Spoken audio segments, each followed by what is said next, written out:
Xullas qaranglar. Tangens alfani beryapti-da. Mana shu narsani qiymati nimaga teng deb savol beryapti. O'zi tangens nima edi bizda? Sinus bo'lingan kosinusga, to'g'rimi? Men hozir shunaqa ish qilishim kerak. Mana shularning ichidan tangensni yasab olishim kerak. Buning uchun nima qilsak bo'ladimi? Qaranglar, boya ko'rdik-ku. Sinusni nimaga bo'lsam tangens kelib chiqadi? Kosinusga ham. Kvadrat bo'lgani uchun nimaga bo'lish kerak demak? Sinus kvadrat alfa taqsim kosinus kvadrat alfa deb yozsam bo'ladimi? Plus buni bo'lgandan keyin buni ham bo'lish kerakmi? 2 kosinus kvadrat alfa bo'lingan nimaga? Taqsim bularni ham bo'lishim kerak, chunki misoli javobi o'zgarib ketmasligi kerak. Tushundinglar? Faqat tepasini o'zini bo'lib qo'ymanglar. Buni ham bo'lamiz. Sinus kvadrat alfa bo'lingan nimaga? Minus kosinus kvadrat alfa bo'lingan kosinus nimaga? Kvadrat alfaga. Nima savoli bor? So'ranglar. Kim tushunmadi bo'lganini? Qaytaga so'rang. Nega kosinus qarang? Chunki mana bu tangens degani sinus taqsim kosinusmi? Hozir men bu narsani bo'lib olgan paytim tangensga kelib qoladi-da. O'sha tangensni ko'rgan joyimga mana shu narsani olib kelib qo'ymoqchiman. Lekin berilishda yo'q edi-yu. Yo'q, keltirib chiqaryapmiz-da o'shani. Keltirib chiqaramiz. Hech narsa qilmaydi. Mana bu kvadrat degani plus kvadratga oshirib qo'yamiz. Ikkita kosinus faqat o'ziga. O'ziga. Tushundinglar? Xo'p, sinusni kosinusga bo'lsam nimani berardi? Kvadrat bo'lgani uchun tangens kvadrat alfa, to'g'rimi? Plus bular qisqaradimi? Nima qoldi? Ikkini o'zi. Kvadrat bilan qisqarib ketdi. Ikkini o'zi qoldi. Tushundinglarmi? Xo'p, buni bunga bo'lsam. Bu ham qisqarib ketsa nima qoladi? 1. Xo'p, tangens alfamiz mana bu narsaga tengmi? Olib kelib o'rniga qo'yaman. Ildiz ostida 6 taqsim 2 ning qo'shini nimasi? Plus nechi? To'g'rimi? Yolg'on eshityapsizmi? Taqsim ildiz ostida plus nechi? 1. Shuni hisoblab qo'ysak bo'ldi. Xo'p, mana bu kvadrat nima qilardi? Qisqarardi, to'g'rimi? 2 ning kvadrati 6 taqsim nechi bo'ladi? Plus nechisi bor?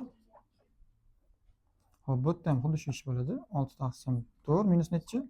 1. Oddiy kasr ishlayapman. Bunga nechi keladi? Bunga ham 4. 4 kere 2 8 mi? 6 ni qo'shsak 8 ga 6 14 taqsim nechi bo'ladi? 4 taqsim 6 dan 4 ayirsa 2 taqsim 4. Xullas hisob kitob qilsanglar javobi 7 chiqadi. Tushunarli? Oddiy kasrga bo'lib qo'ydim. Savollar bormi? Ha, javob bering. Keyingisi.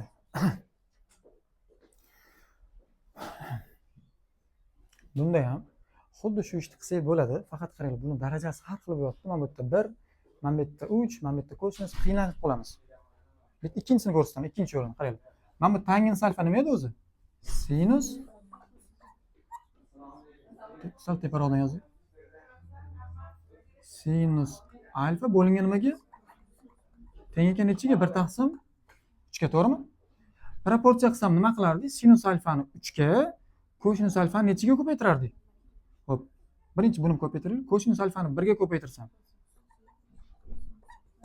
sinus alfani 3 ga ko'paytirsam, tushundinglar?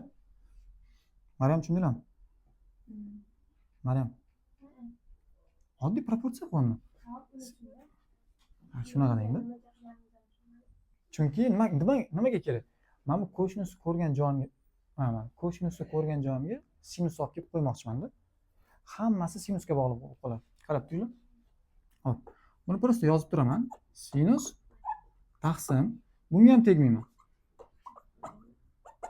Hop, kosinus alfamiz mana bu narsaga tengmi? Mana oldida buni 3i bor, bunga tegmaysizlar. Ko'paytirilgan kosinus alfani o'rniga 3 sinus alfani ko'chiraman. Tushunarli-ya? Nechinchisi? O'rniga qo'yganimga tushundinglarmi? Tepadagi sinus alfaga tegmay turamiz. Bunga ham tegmay turaman. Plus 3 kubi necha bo'lardi? 27. 27 ni 3 ga ko'paytirsam 81. Sinusi nimasi bo'ladi? Kub alfa, har bittasini kubga oshirasizlar. Xo'p, buni oldin nechi bo'lardi? sinus alfa taqsim 1/81 qo'shsak sinus kub alfa. To'g'rimi? Mana bu ikkalasi nima qiladi? Qisqaradi. 1 taqsim 80. Buni menimcha yana soddalashtirgan bunaqa javob bormikan? Yo'qmi? Bunday ish qilamiz. Qarang. Shu narsani-da bunday yozib olsam bo'ladimi? Qarang, 1 taqsim 82 ko'paytirilgan 1 taqsim sinus kvadrat alfa deb yozsam bo'ladimi? Baribir 1 1 ga ko'payadi. 82 sinus kvadrat alfaga ko'payadi. Yana shu narsa kelib chiqib qoladimi?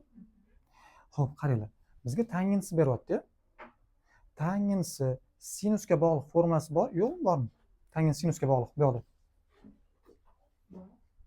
Bormi? Tangens nimaga bog'liq edi? Kosinusgami? Xo'p, bunday qilamiz. 1 taqsim sinus kvadratik alfa nimaga teng edi? Mana qarang, mana bu yerda. Kotangens kvadrat x plus 1 nimaga teng ekan? 1 taqsim sinus olib shuni o'rniga ko'chirib olsam bo'ladimi? Tushunyapsizmi? Qaytaga tushunasiz. Mana bu narsa nimaga teng? 1 taqsim sinus kvadrat alfa. Kotangens kvadrat x plus 1 ga teng. Buni o'rniga olib borib ko'chirib olsam bo'ladimi? Bo'ladimi? Yozamiz. 1 taqsim 82 cos ichida kotangens kvadrat alfa plus nechi? 1. Xo'p, bizga kotangensi bermagan, lekin nimani bergan? Tangens orqali kotangens topsa bo'larmidi? Mana bu yerda ko'rsatdim.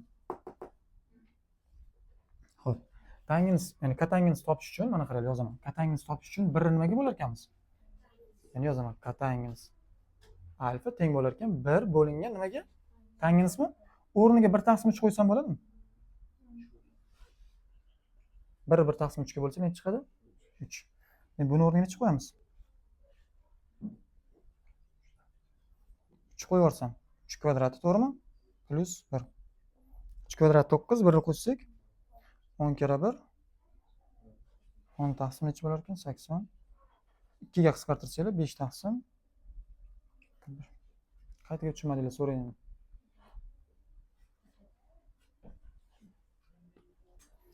So'ranglar, bo'linglar.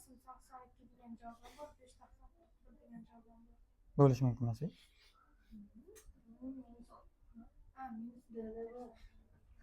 Buni minus bor ekanmi oldida? Qaytaga tushunmadinglar, so'ranglar. Keyingisiga o'tamiz.